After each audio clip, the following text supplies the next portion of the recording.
I'm not ashamed. What will happen to us if we don't use our talents for the cause of Christ? This is the question that we seek to answer today as we continue our verse-by-verse study of the book of Matthew on walking through the Bible. The glory of his cross. If you have a Bible with you, you can turn to Matthew chapter 25. We're going to be reading from verses 24 to 30. If you don't have a Bible, don't worry. Just follow along with us on the screen. The version that we'll be reading from is the New King James Version. So, Matthew chapter 25, beginning at verse 24. Then he who had received the 1 talent came and said, Lord, I knew you to be a hard man, reaping where you have not sown and gathering where you have not scattered seed. And I was afraid and went and hid your talent in the ground. Look, there you have what is yours. But his Lord answered and said to him, You wicked and lazy servant, you knew that I reap where I have not sown and gathered where I have not scattered seed. So you ought to have deposited my money with the bankers, and at my coming I would have received back my own with interest. So take the talent from him and give it to him who has 10 talents. For to everyone who has, more will be given, and he will have abundance. But from him who does not have, even what he has will be taken away.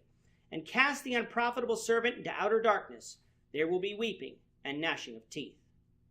Today's reading is the conclusion to the parable of the talents that we started in the last episode. If you recall, we had a man go off on a journey, but before he did, he entrusted his goods to 3 servants. He gave each servant goods according to his ability. The man in this parable is Jesus, his goods is the gospel, the servants are the followers of Jesus, and the talents are the responsibility to spread the gospel or live faithfully as a Christian.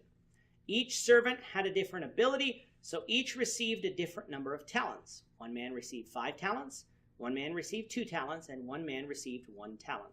While the man was away, the servant with 5 talents invested through trade and received 5 more talents. The servant with 2 talents did the same and received 2 more talents, while the 1 talent man hid his talent in the ground. When the man returned to settle accounts, both the 5 talent servant and the 2 talent servant were commended for their faithfulness, and their reward was that they were allowed to enter into the joy of their Lord. Both received the same reward because both had acted faithfully with what had been entrusted to them according to their abilities. Now in today's reading, we come to the man's reaction to the 1 talent servant. When this servant stood before the Lord, he had to explain what he had done. What was his response?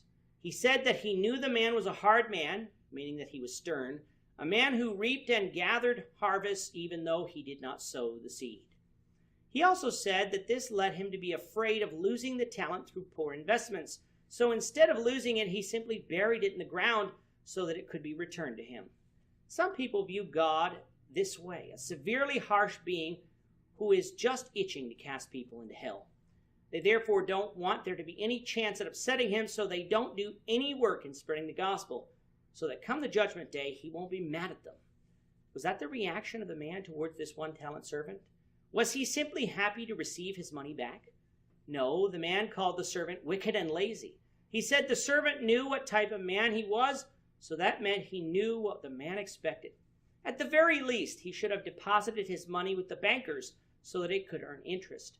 Having money in a bank account today may, if we're lucky, earn us pennies on the balance. But hey, that's better than nothing. But what would have happened if the 1 talent man had gone out and invested the talent, but then ended up losing his talent?